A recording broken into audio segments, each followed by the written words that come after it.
ang ano kasi niya, di ba? Ang singkit lang ang gumagawa niyan. Yes, yan ang point ko, no? May mga masasamang nangyayari sa paligid natin at mga singkit ang gumagawa niyan. Pero, Father Soc Villegas, ano ang masasabi mo sa Reuters report na yung mga mapuputi, ang puwet na matatangos ang ilong ng Pentagon ang siyang nag-fund para i-discredit yung Sinovac ng mga singkit na dinodonate sa atin at now, mga more than 55 million doses na nga ang naibigay sa atin na ikinamatay nga yung Amerikanong funded na disinformation campaign. Wala kang masasabi nun dahil matatangos yung ilong nila at puti sila at they are superior o talagang bayad lang yung simbahan nyo? Nag-send sa akin ito si Oshat. Sabi ni Oshat sa akin, well, I'm going to send you something to share the agitation. Nanonood ba siya ngayon? Si Oshat. Lagi nanonood yun, si Oshat. Ayan. Kaibigan ko. Kaibigan mo si Oshat? Pero lumaki ako sa... Kaibigan mo si Oshat? Hindi, pero natatalinuhan ako sa kanya. Parang magandang gawing kaibigan. Ayaw siya. Oo. Ayan. Ano yan, natawag dito, TikTok barkada namin. Sa TikTok siya lagi nakatambay before. Ayan. But anyway, ito ang video message ni Soc Villegas, si Father Soc, at ang kanyang title ay Singkit Ka Ba? Ayan. Title pa lang, discrimination na. Tama. Pari pa man dito. Father, what's going on, Father? Singkit ka? Singkit ako, di ba? Sabi ng mga kaibigan ko. Pero lumaki ako sa Pateros. Hindi kami lumaki sa farm.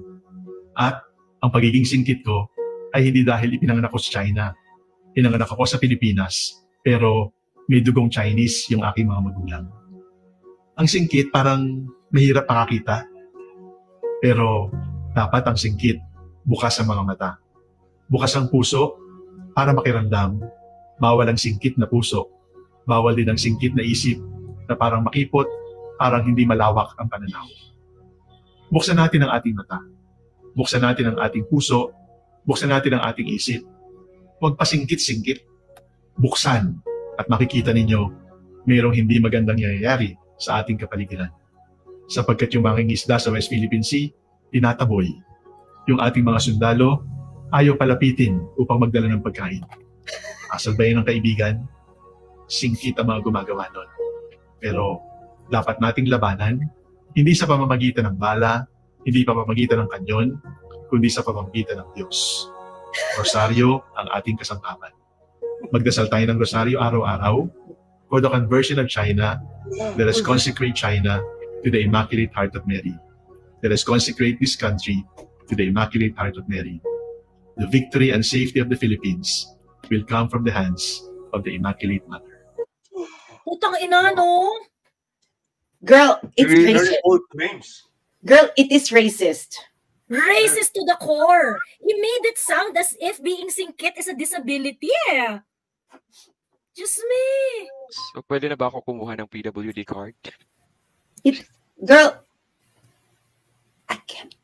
Hindi mo itsura ng Father Soc, oh. Parang, alam mo yung itsura ng mga taong, nakaisa ako sa'yo, ha? Di ba parang ganyan yung itsura niya dyan, no? Nakaisa ako sa'yo, di ba? Na parang, alam mo yung, what he looks like there, does it look like someone overflowing with compassion and love? He looks like nakaisa ako, no? Di ba? Parang, dude, we are living in 2024. 2024. Actually, mukha siyang masamang tao. Ever since, mula pa nung nauna ko siya nakita, siya yung parang kung paring kumusakay mga nasa isip nito. Padre Damas o ganun. Just me, who would like to give their thought, Wala akong maisip, Joey, na nanginginig yung nung laman ko, parang ang dami mo nasabi sa private chat, Damien.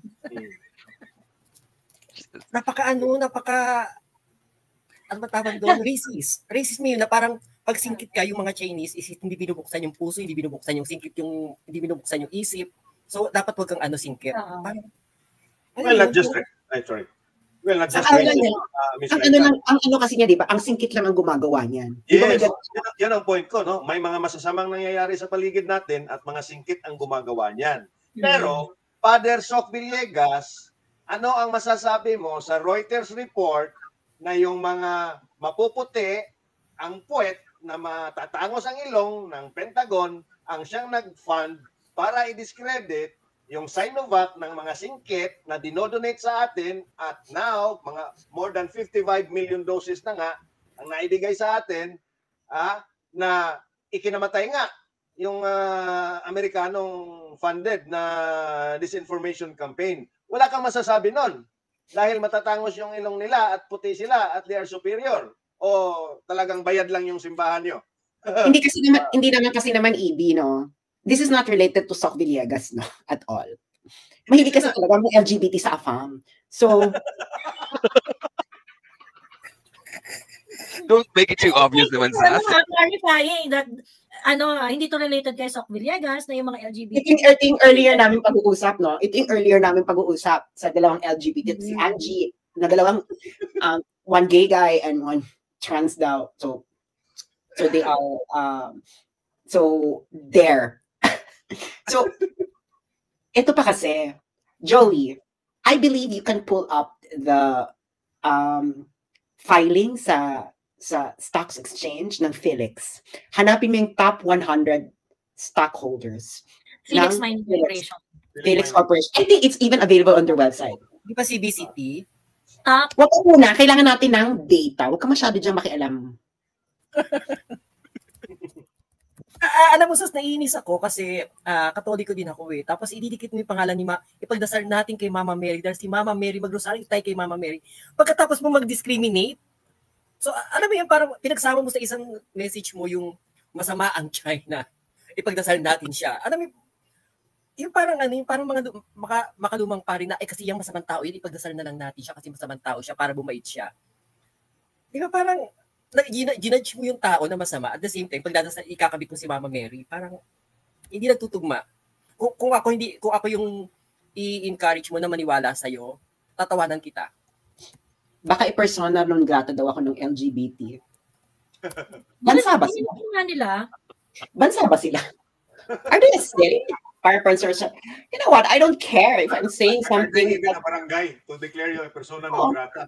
You know, I don't care if people will hate me for what I say, because there's only one thing that people know me for, and that is I will always speak my mind, and I'm not afraid of its consequences, because I am a winner, a warrior, and I want to see maliit pero pumuputok. Ayan. Alam mo, sas nakakapikon yung mga LGBT na ganyan ha. No, sa TikTok dati, ang daming maaway din sa akin dyan eh, na parang kinakaya ka ng LGBTQ. Parang, edi, inyo ng LGBTQ nyo, kung ano yung pinaglalaban nyo, tapos kayong kasama ko, wag na lang. Hindi inyo na.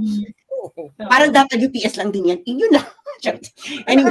Kasi diba, ang sinisigaw nila maging inclusive. Pero sila mismo, yung parang sinabi kanina ni City, na tingin niya si Vice ganda kaya nagsalita because pumunta si Inday sa, parang may mga ganung bading na parang amin lang yung LGBTQ, hindi ka pwedeng kasali. Parang, yun yung pinaghuhugutan ni Ziti, no? Okay, Joey, nakita mo na. Yes. Okay, gusto ko i-ano mo yan ha. Bibigyan ko kayo ng background. Ang available yung for 2021. Okay, pare-pareho lang din naman yan. Hindi naman magbabago yan ng hindi naman magbabago. Kailangan mo i-taas pakitaas. Ang Felix po, sila po ang meron dyang oil interest sa Rebank, diyan sa contested area. So, puntahan mo yung top 100 stockholders. Ayan, top 100 stockholders. Okay. So, sino man nandyan? Okay, Manuel Pangilinan, number 14. Sige pa, ano mo pa, itaas-taas mo pa. May mga makikita ka dyan, girl. Number 14, si Manuel Pangilinan. Sige, itaas-taas mo pa. 14, Manny P. May makikita pa kayo dyan. Pag tinaas-taas mo. Okay. Wait. Sige pa, itaas mo pa, girl. Sige pa, itaas mo pa. Akala ko, idiin. Wait. Dahan-dahan lang, pero baka malagpasan natin, girl. Rodolfo Francisco. Sige lang, sige pa. Sige pa. Madami ng Chinese, na? Malapit. Number 54. Number 54. Magkano, Joey? Ilan ang ano niya? Ilan ang shares? 1,116,147 shares. Archbishop of Zamboanga yan eh. Okay. Roman Catholic number of shares. Hindi ko alam kung magkano ba ang par value ng shares ng ano. Mataas yan. Felix, Felix, magkano? Okay, number 54. Meron pa yan, girl. Hindi pa yan tapos. Number Ay, di ba 54. tapos? Okay, Yes, yes. Go lang. Mm. Sige pa, go. Dahan-dahan lang. Dahan-dahan lang. Dahan-dahan lang. Baka kasi malagpasan mo dyan. Baka may mga... Dahan-dahan. Oo, Mga dahan-dahan. Salvador. Lumabas ka na ata, Joey. I think they own 3.2 million shares. Who? Teka. Yung Roman Catholic Church. And the 54... Oh, wait. Balik tayo sa simula, ha? Mm-mm. Yung mga 3 million. So, that's 1 million shares. Ayan, may Asian Link, Social, PCD, 2, Kiertman, Maxella Limited, PCD, Artino, The First National, Ze, Makati, Estate, Philippine Remnants, Pangilinan, CHS, Pau Frank, Estate, Edward. Okay, State Parang may mga ano dyan eh. May mga... The Aurora, Mercury. Anong company to? Felix ba yan? Felix Mines. Oo. Ha? Felix Mining? Felix Mining. Hindi. Felix Mining, PX. Felix Mining Corporation. Okay. Parang binenta na ata eh. Oo. Parang binenta nila kay Manny Pangilinan in 2011. 2021 pa to, ha? 2021 pa tong record na to. Roman Catholic Church, Archbishop of Manila, sells its Felix shares to Manny Pangilinan August 22, 2011. Okay, so they have a share. Yung Roman Catholic of Manila, they have a share na binenta nila kay Manny P. Yes, in 2011. Ayun. And so that is why... May 2023, girl. May 2023. Ano pa? May 2023 pa? Okay. Oo, bigay ko sa'yo. Ito na, mas bongga, mas updated to. Kaya updated din ang chika ni Madam. Okay. Ay, ayan. Ito, nasa ano mo na, Facebook mo na, girl. Ayan, busy. Lalabas dito. 2023. Parang mas exciting ang 2023. Ito, sige, galing sa PSE Edge. Ayan. Ayan, sa Edge. Ayan, may 2024. May 2024. Ayan, 2023. Okay. Hindi i-download mo siya, girl. Kaya yung binigay ko nga sa'yo dapat. Downloaded na yun eh. Okay, eto na. Kukunin ko na yung binigay mo.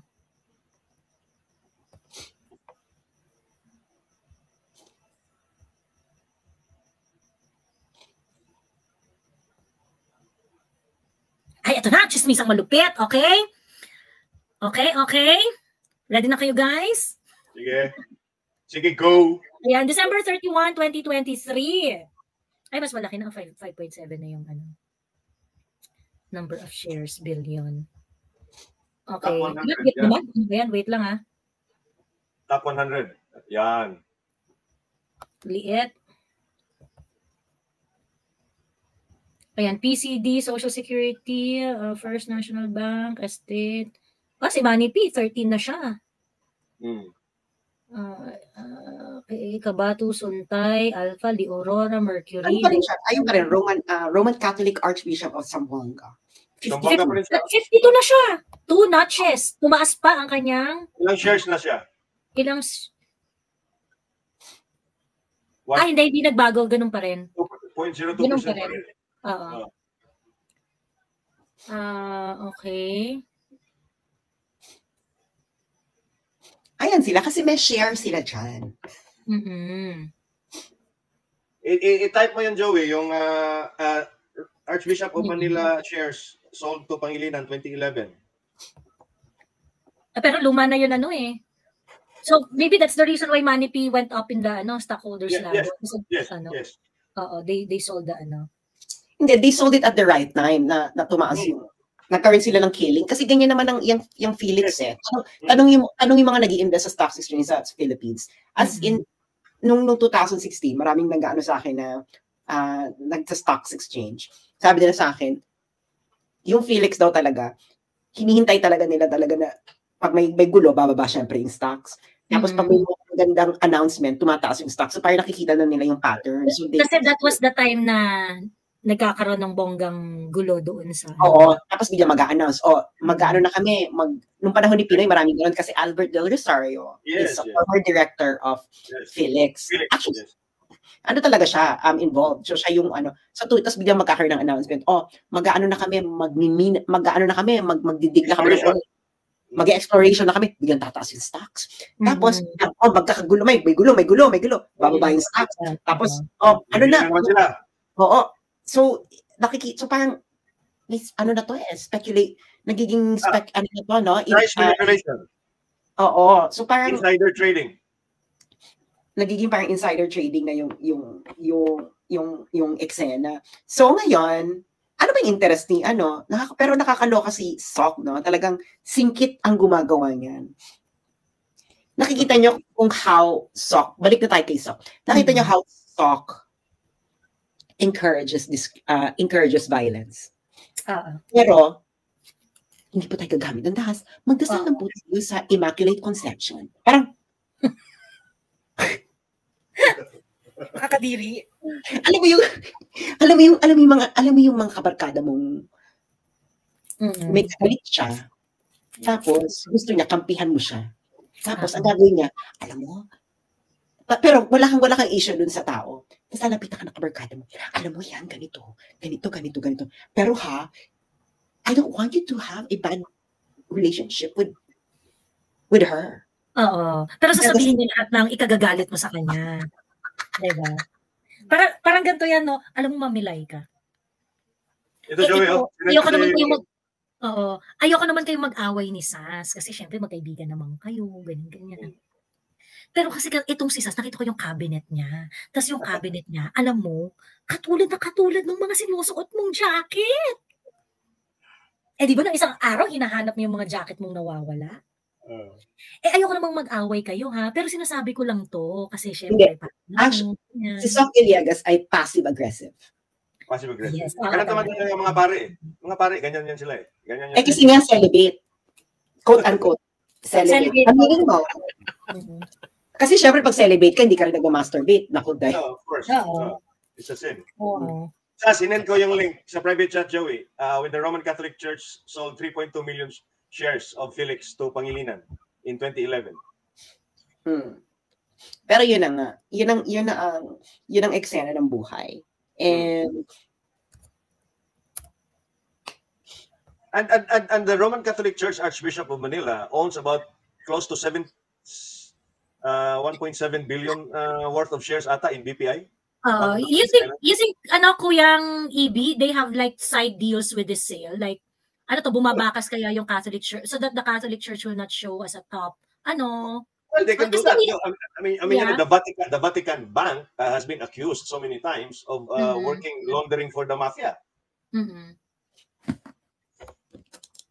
Actually, during the 1934. Kasi 'di ba ganyan naman yung mga mga issue na binabato kay Manny P na conduit siya. 'Di ba? Well, it's not just a conduit, it's a proxy to Salem of Indonesia. So I will not be surprised if he has some arrangements with that church. Tsaka marami pang way na well, yung sa ngayon, ang kita lang talaga na stockholder sa is yung Roman Catholic of Zamboanga. But diba? Pero yun na nga. Yung possibility na, like for example, may history ng sale ng share yung yung Archbishop of Manila with Manny P. It's possible that they have a side deal. Well, yes, ang iba namang sale sa transactions ng mga ganyan, Joey, and Sas, if I may. Sometimes tawag nila dyan is a share swap agreement, no? You don't pay the shares of, you sell the PX shares to Manny Pangilinan, he doesn't pay it in cash, he pays it with shares of stock in equivalent amount in one of his companies, and probably it's the holding company that owns shares in Felix, no? So in layman's term, transfer lang indirectly, no, from the Roman Catholic, they own yung PX shares, doon na sa mother company. The mother company then owns the Felix shares directly. So there's a layer na, no, dyan. So things that would not necessarily reflect doon sa kanilang mga corporate records, but is binding agreements that are binding between the two of them. Yes. So ayun na nga. So nakakaloka kasi. So makikita mo talaga the hypocrisy, no, of the leaders of the Roman Catholic Church, no, yung inaano nila, pinagagawa nila diyan. Yun nga, parang nakakadiri na nga halos, no, yung salita ni Monsignor Villegas, no, na parang ingkit. Can you imagine yung parang, Dave, this is racism. Very, very much so. Sabihin, pare ka, the largest Roman Catholic country in Asia You're one of the most influential leaders of the Roman Catholic Church here. At tapos sasabihin mo, may masamang nangyayari sa ating kapaligiran at mga singkit ang gumagawa dyan. That statement alone speaks volumes of the racism and the xenophobia that you will create. I can only imagine anong pinagsasabi niya sa mga homily niya. Di ba? Ito daw ang sinasabi niya sa mga nagsisimba sa kanya. Kuyang Ibig, ito raw yung sinasabi, Miss Joey, kilala ko yan, si ABP Sok, nakatira yan sa Binmaley, Pangasinan. Anti-Duterte po talaga yan. Inutusan niya family niya na wag iboto si PRRD. Tapos inutusan niya yung churches mag-post ng tarps na bawal pumatay. Tapos pinklawan talaga yan. Dati siyang sumisigaw ng never again. Ayun. Yun ang ano niya, sinasabi doon. Di ba malala yung banat niyan kay Duterte during yung Duterte? Traditionally naman talaga yung Roman Catholic Church is pro-oligarchs naman talaga yan sila eh. So, kung sinong in power, talagang nandun sila. The exception was Duterte. Kasi it was only Duterte na hindi nagpapahawak ng oligarko. Because I consider the church as part of the oligarchy. Well, oligarch naman talaga ang Catholic Church. Actually, mga feudal forces yan. The Roman Catholic Church is a feudal institution. And of course, the oligarchs ng Pilipinas, mga feudal talaga to kasi ito yung mga landlord na nag-transition to what have you. And pero yun na nga, ngayon lang talaga ako nakakita na singkit ka ba? May ano talaga siya, may problema talaga dito kay Sok Villegas eh. Kasi, remember, meron din siyang video nun na yung promoting Lenny na very, very detached din, very insensitive. Natatanda mo yung Mami Laika? Yung mga hirit niya before. Hinahanap ko nga may mga talagang yung malalang video yan na talagang sumikat sa TikTok kasi talagang nakakaloka yung mga pinagsasabi niya. Siya ba yun siya ba yun din yung yung parang pinagmukha nilang Mama Mary si Lenny? Saan yun? Sa Bicol yun. Sa Bicol yun. Sa Bicol pala yan. Ayun. So kaya yun, no? Well, yun nga, pinoprotektahan din nila yung mga interest ng Roman Catholic Church, no? Yun na nga, no? Para na nga maipapasok na nga nila, no? Officially yung dilaw at mga pink diyan sa unity na yan. Kaya ako, ilang beses ko na sinasabi ito, no? Everyone is ganging up on the Duterte. Tayo na lang ang natitira, yung mga ordinaryong tao. Lahat sila na yan. From the church, to the traditional politicians, to the oligarchs, new money, old money. Kasi ayaw na nila yung Duterte brand eh. Kasi yun na nga eh. They've tasted it and they don't want to experience the same thing again. They want to keep the status quo now. Which is the status quo during Pinoy's time, or even worse. Sabi ni Sean Wayne, evil daw ma'am, yung if you don't take sides. Naalala ko na, yung kapag hindi ka namili ng side. Evil ka. Tapos dapat doon tayo sa side parati ng mabuti. Which is yung side niya. Well, kung ganyan yung sinasabi ni Sok Villegas, might as well enumerate the atrocious sins of the Roman Catholic Church. During the Inquisition, the Crusades, the genocide in Rwanda, the sexual assault of about 200 or 600,000 Catholic nuns that is being downplayed and nag-prosper. The sexual assault cases both in the US, here in the Philippines as well.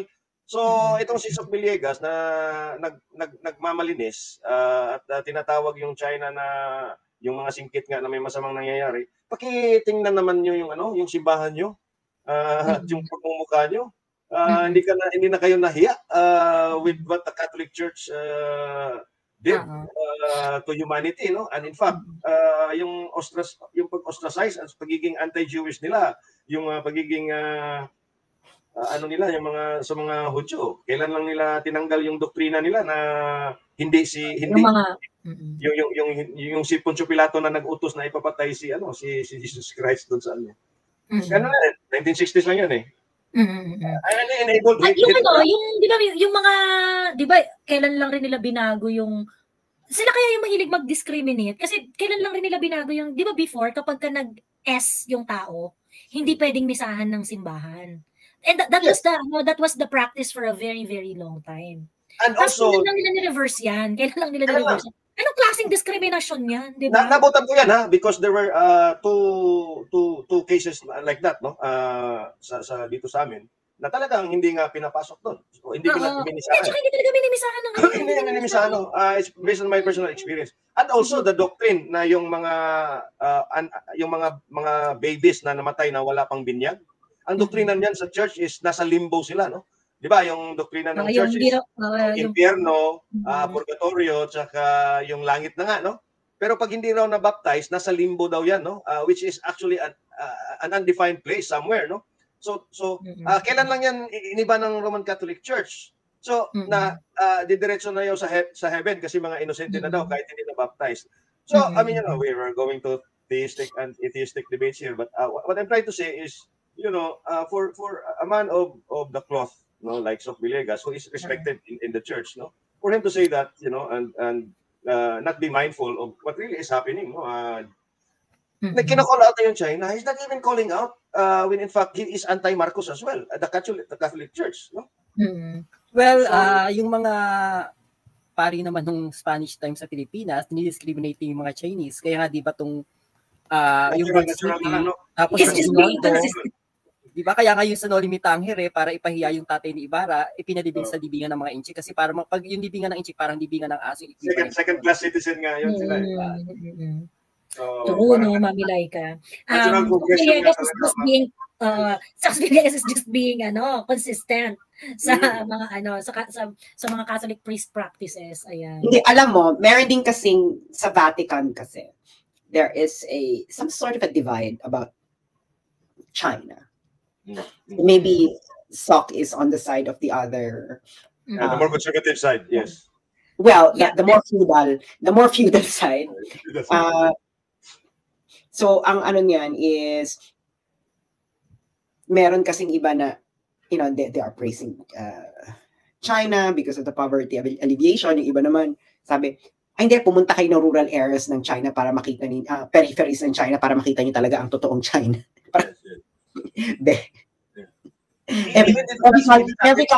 Every country has a periphery that is poor.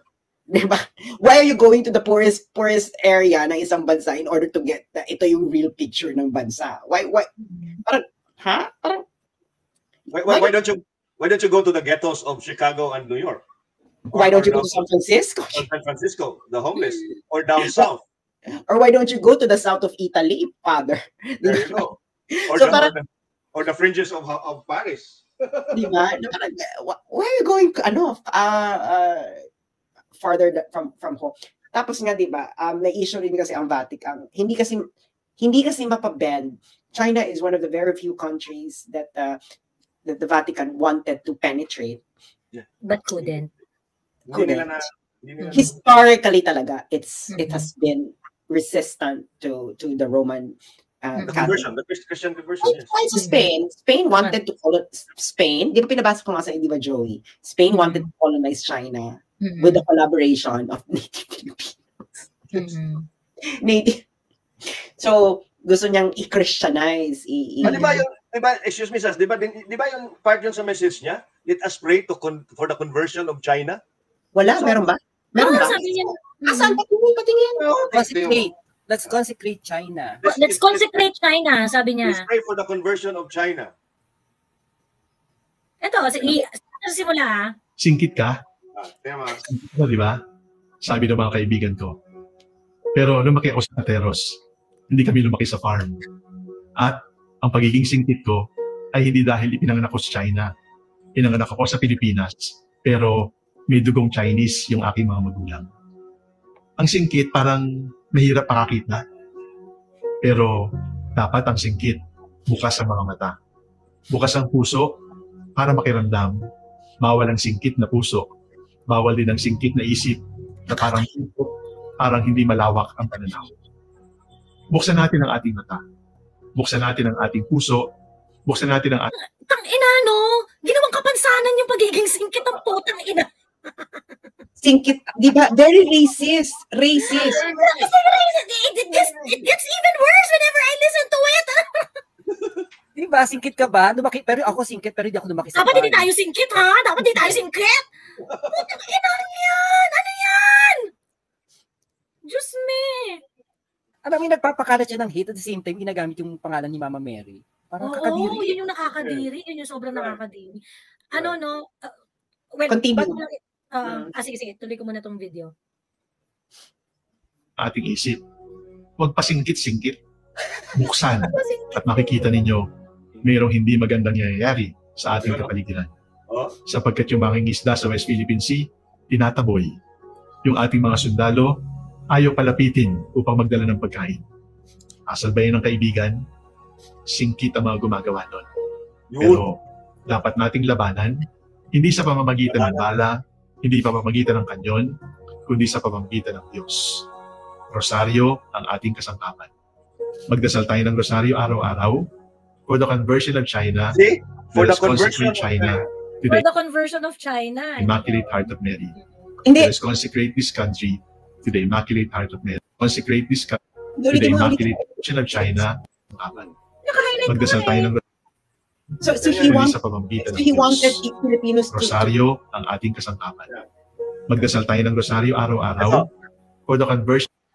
Highlight pa. For the conversion of China. Magdasal tayo ng rosaryo araw-araw for the conversion of China. Let us So consecrate 400 years delayed si Sok Villegas doon sa memo. Uy, BBM, makinig ka, magrosaryo ka. Ano, mamilay ka? Sorry. Makinig ka, BBM, magrosaryo kayo dyan. Kayo Okay, mga for the ikaw, conversion- Marietta, Brownie. the conversion of China and of China, let us consecrate China to the Immaculate Heart of Mary. Let us consecrate this country to the Immaculate Heart of Mary. The victory and safety of the Philippines will come from the hands of the Immaculate Mother. Yan. okay. This is.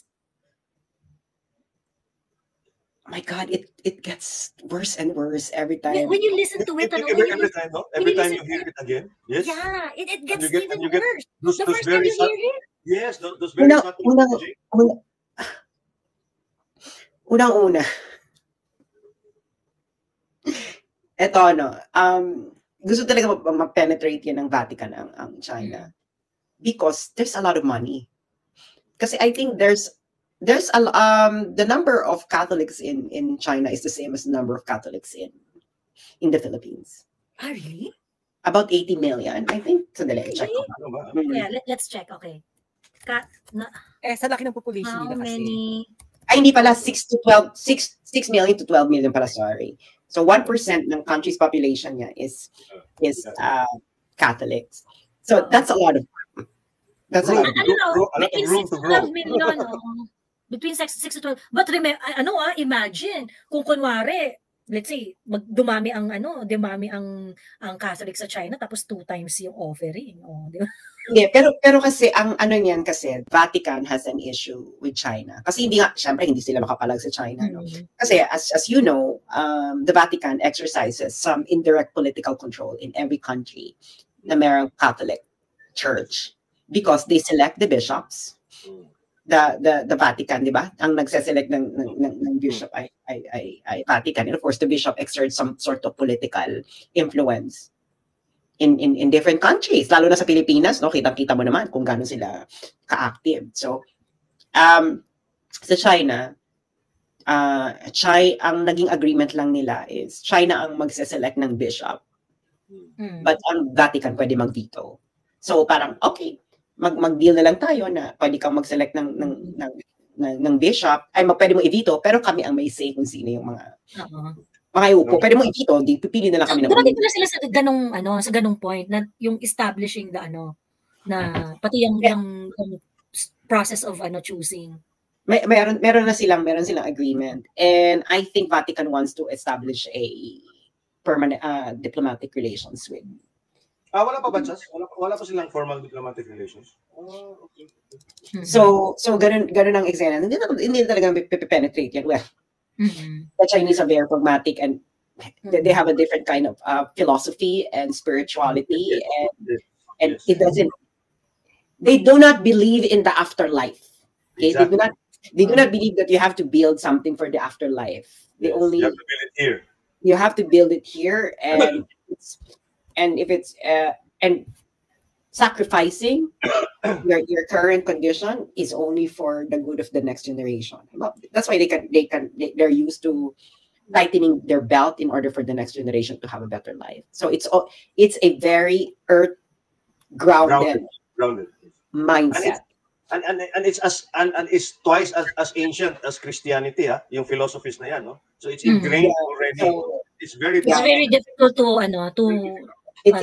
they're not going to uproot it. Well, they tried before, but the Chinese no. The Chinese no, sorry. So pero they had a good relationship before, especially with the Jesuits or something. Pero nakakaloka to si Sok, no? Na parang, babe, you want to convert China to what has the Catholic Church did to alleviate poverty in the Philippines? True. Parang you were given an opportunity to do it in the Philippines for 300 years, eh. And what did you achieve? Diba? Just me. Well, anyway, I would just like to give my 2 cents dito sa video ni Sige, Jo. Ang role ng mga hindi I would like to consider myself as a spiritual person. I believe that there is being that is higher, more intelligent, more powerful than I am. That there is a being that is more intelligent than all of us. Something that we cannot contain. Something that is perfect and is stronger than it's omniscient, omnipresent, canambular, ganyan. While I cannot commit to practicing certain religion, I think religion would offer certain orders and give benefits to our country. I grew up in a very, very Catholic environment. Both my parents are devout Catholic. Okay? And kahit pa sabihin natin na ang daming kasamaan ng Catholic Church, I think Catholic Church were able to mold families, parents, children to be better citizens and better person. Ngayon, pagdating so sa akin, hindi ko nilalahat ang lahat ng tao sa simbahan. Okay? Because, mga tao sa simbahan, lahat ng religion, lahat naman tayo may bad side eh. Kahit may religion ka, wala kang religion, may bad side naman talaga yan eh. So I would just like to direct this comment specifically to Sok Villegas. Okay? Na hindi ko gustong dalhin yung buong simbahan dito, although alam naman natin kung anong record ng Catholic Church eh. But I would just like to focus on Sok Villegas and your duty. Okay? Bilang pare ng isang napakalaking flock dito sa Pilipinas, your duty is to guide people towards their through their spiritual journey on how they're going to incorporate yung Christian values sa kanilang everyday life. But my problem is you time and again showed a lot of unchristian behavior. I'm pretty sure, hindi ko kabisado lahat ng verses dyan sa Bible, I'm pretty sure hindi sinabi ni Jesus Christ na gawin mong kapangsanan ang physical features ng kapwa mo. Diba? I'm pretty sure along the way, lagi kong naririnig to sa mga Kristiyano kong kaibigan na ang tao ay hinubog sa kembot ng Diyos, sa wangis ng Diyos. Diba? And, basic things that you are supposed to emulate and you are not doing it. You are not doing it. You are a disservice to your devotees. And ako nagagalit ako because, my parents have been very, very devoted to this kind of belief. And you, the leader of the church, is doing a huge disservice dito sa mga taong naniniwala sa aral na yan. Sana po mahiya ka sa pinaggagawa mo. Really? Huwag tayong pasingkit-singkit. Anong iniisip mo? Anong iniisip mo? Diba? You are an embarrassment to what the faith represent to a lot of Catholic in the Philippines. Nakakahiya po kayo at paulit-ulit mong ginagawa yan. Hindi ka nagsasawa. Nakakadiri po kayo. And doon sa mga taong susuport, are you going to support this kind of teaching? Sige nga, puputang inahin niyo ako sa mga turo ng Biblia ninyo. Pagkatapos makikita mo yung leader ng simbahan ninyo, huwag tayong pasingkit-singkit. Putang ina yan. At putang ina niyong papalakpak dun sa mga sinasabi ni Sok Villegas. Ayun lang. Okay. Ako, masasabi ko lang, kay Father Sok, tingin ko Pwede din siyang mag-guest sa Showtime ni Vice Ganda. Sa mga sinasabi niya. Oh, actually, bagay na bagay sila magsama sa show. Pinanood na kaya to ng mga pinanood na kaya to Angie Midking and Sok Villegas mukhang pare-parehas magkaka-wavelength eh. Tapos ang tanong diyan, pinanood na kaya to ng mga singkit doon sa Binondo at sa Ongpin na ang lalaki ng mga pinagbibigay na contributions sa Catholic Church, ng mga benefactor ng iba't ibang proyekto ng Catholic Church. Even if he says na he's alluding to the Chinese singkits, it will still seem very abrasive, no, to the Filipino-Chinese community, yung mga remarks na yon, no, because when you pagka sinama mo na kasi sa religious discussion yung racial slurs na yan, talagang ma-offend talaga yung mga racist na ano. Di ba parang wag tayong pasingkit-singkit, parang paputakan yan, Father. Tapos hindi naman niya sinabi na wag tayong pasingkit-singkit, ha, yung mainland Chinese lang na singkit, hindi yung Vietnamese na singkit or yung Taiwanese na singkit or yung Japanese na singkit or kung ano-ano pa bang singkit diyan. Alam mo, this is how the Catholic Church destroys itself. Yes. Kaya nga bongga ako dun sa sino yung pastor na natutuwa ako sa kanya na yung so grabe siyang mang real talk. Sino to? Sino pastor yung grabing mang real talk? Oo, yung pastor recently.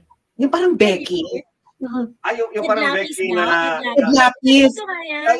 Ed Lapis. Yan. Alam mo, natutuwa ako sa kanya kasi meron siya isa na, ay nako, no, ganito siya. Ay nako, yung mga ano niyan, mga mission, sabi niya ganyan. Tapos magpa-fundraising. Kailangan ko ng pera, mag-mission ako sa India, mag-mission ako sa ganito, magaganyan ako. Hihingi kayo, magpa-fundraising. Sabi niya, alam mo, kung gusto ng Diyos na mag-mission ka sa India, siya na nagbigay ng pera sa'yo, hindi mo kailangan mag-mission. Kung gusto mag-mission, kausapin mo kapitbahay mo, kausapin mo yung kamag-anak mo, mag-mission, kayo naman ang kaya ng pera mo. Parang, grabe siyang mag-real talk. Sabi ko, alam mo, para siyang na-imagine ko, para siya yung religious reformation sa Europe ng 15 or 1700s. 1700s. Hindi talagang real, kasi di ba gano'n ang Protestantism, di ba? Parang real talk kasi Protestantism. Hindi, personal na relasyon ka sa Diyos, tapos kailangan mong mag-work, kailangan mong magtipid, kailangan mong para ma-save ka, ganyan. So ngayon, parang ganito yung real talk sa kanya na eksena niya. Kaya naloloka ako dito si Ed. Anong religion ni Ed Lapis? Christian. So, ayun na nga, na parang, ito si Sok Villegas. Sok Villegas is not giving Filipinos a real talk, but encouraging them to be racist without them even recognizing that they are being turned into racists. Yes. As simple as that. And let's not forget that the Roman Catholic Church participated in Nazi Germany. Yeah. Just me. The hands of the Roman Catholic Church is just as bloody as Hitler's hands in the Holocaust because of either indirect or direct participation or being complicit to the horrors of Nazi Germany. It's a fact. It's a historical fact. It can be checked. So kailan lang sila nag-ask ng apology dyan. So they are not guilty, no? And again, Joey, I would agree, na yung sinabi mo na he is not speaking for the entire church. Maybe he was saying it in his personal capacity. But then, just like Vice Ganda, we must also consider that he is one of the most respected leaders of the Catholic Church. So, hindi mo talaga madidetach yung pagiging leader niya, ang representative niya sa simbahan na yan. So, whether he made it a personal statement for him and not for the entire church, it was still a very uncalled for and irresponsible statement, coming from him. Kaya this is how the Catholic Church is going to decline, and you're going to see the rise of non-Roman Catholic Church denomination. Dahil I believe magkakaroon doon I believe magkakaroon ng impact itong ginawa No, nila. they will start losing they will start losing Members. attendees. Actually, you know where I'm coming from. Yung nanay ko sobrang devoted.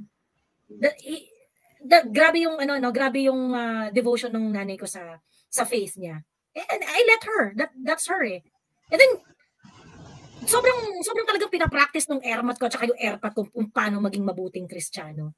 And you're going to see a leader like this? Huwag tayong pasingkit-singkit. Diba? Ano naman? Ano ba naman yan? Ano ba naman yan? Pero magdasal tayo sa Immaculate. Oo. Diba? Babe! Totoo lang, dapat kung susuporta sa sinabi ni Soc Villegas, pakyo din kayo. Talaga, di nyo kayang i-call out yung ganyan? Kasi nakakaloka pa, let's consecrate China. Babe, a lot of Catholics have anything to eat in the Philippines. Yung China pa yung i-consecrate mo, babe.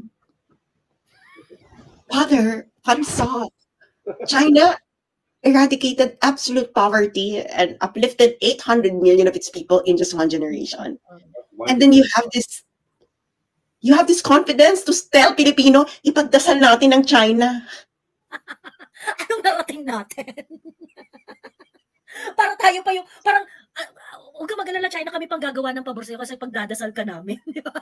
Father Soc nga yung simbahan nyo has been here in the Philippines for the last 500 plus years. Ano bang nagawa nyo? Yung ninyo, yung, di ba meron silang parang, di ba ganun yung Catholic, yung meron silang yung parang vow for the poor, yung ang concentration ng kanilang mga kawang gawa ay para sa mahihirap. Vow of charity. That's vow of charity. So they have vow of charity. Di ba may mga ganun-ganun sila na concentration, depende sa kung ano yung pinangako, yung vow nung pare. And then the pare becomes the community leader sort of, di ba? Kapag na-assign yan sa mga parokya and whatnot, anong nagawa ng Catholic Church para i-uplift ang mga Filipino sa kahirapan? Yung mga may vow of poverty dyan ng mga pare. Di ba nga, sige nga, magkwantahan nga tayo dito. Just me. And I am not even asking for that, Kuyang EB eh. Kaya yung sinasabi ko, hindi ko na nga kayo sinisingil eh. Ang sinasabi ko, huwag lang kayong kupal. Di ba? Ngayon, hindi na nga kayo true doon sa ginagawa ninyo, doon sa mga mandato ninyo, doon sa inyong mga pinanghahawakang faith, hindi na nga kayo totoo doon. Ang kupal nyo pa. Pinapalala pa nga. Pinapalala nyo pa. Diba? Just me, ano lang, sakto lang. Huwag masyadong, huwag sa darin yung kakupalan. Hindi mo na nga tinutulungan yung mga poor ng sagad eh. Pagkatapos, huwag tayong pasingkit-singkit. Tapos meron ka pang gano'n. It's so wrong on so many levels. Yun na nga. Ayan. Nag-aano si Sas. Wala si Sas. Anyway, Mami Laika, you want to add something? Wala akong masabi eh. Kasi peras tayo yung nanay ko talagang mother butler, lagi nasa simbahan. So, as much as possible, ayokong tirahin. Pero itong Soc Villegas talaga, nakakadiri. For me, nakakadiri. Yung magsusoka ng hate, tapos at the same time, ipagdasal natin sila. Hindi siya nag-jive sa iisang message eh. Hindi siya nagtutugma. So, kaipokritohan. Ayun. Totoo. Ayun. Sabi na siya kay Vice Ganda sa it's showtime. Magkaroon siya ng segment doon. Kuya Ibi, anything you want to say before we move on to our next topic? Wala na, no? I've said everything that I needed to say. Villegas is racist. Sorry? Period, no? Villegas is racist. Yeah, racist. It's very racist. Yun na. Ayun lang. Ay, okay. Well, anyway, eto na. Move on na tayo sa next topic natin.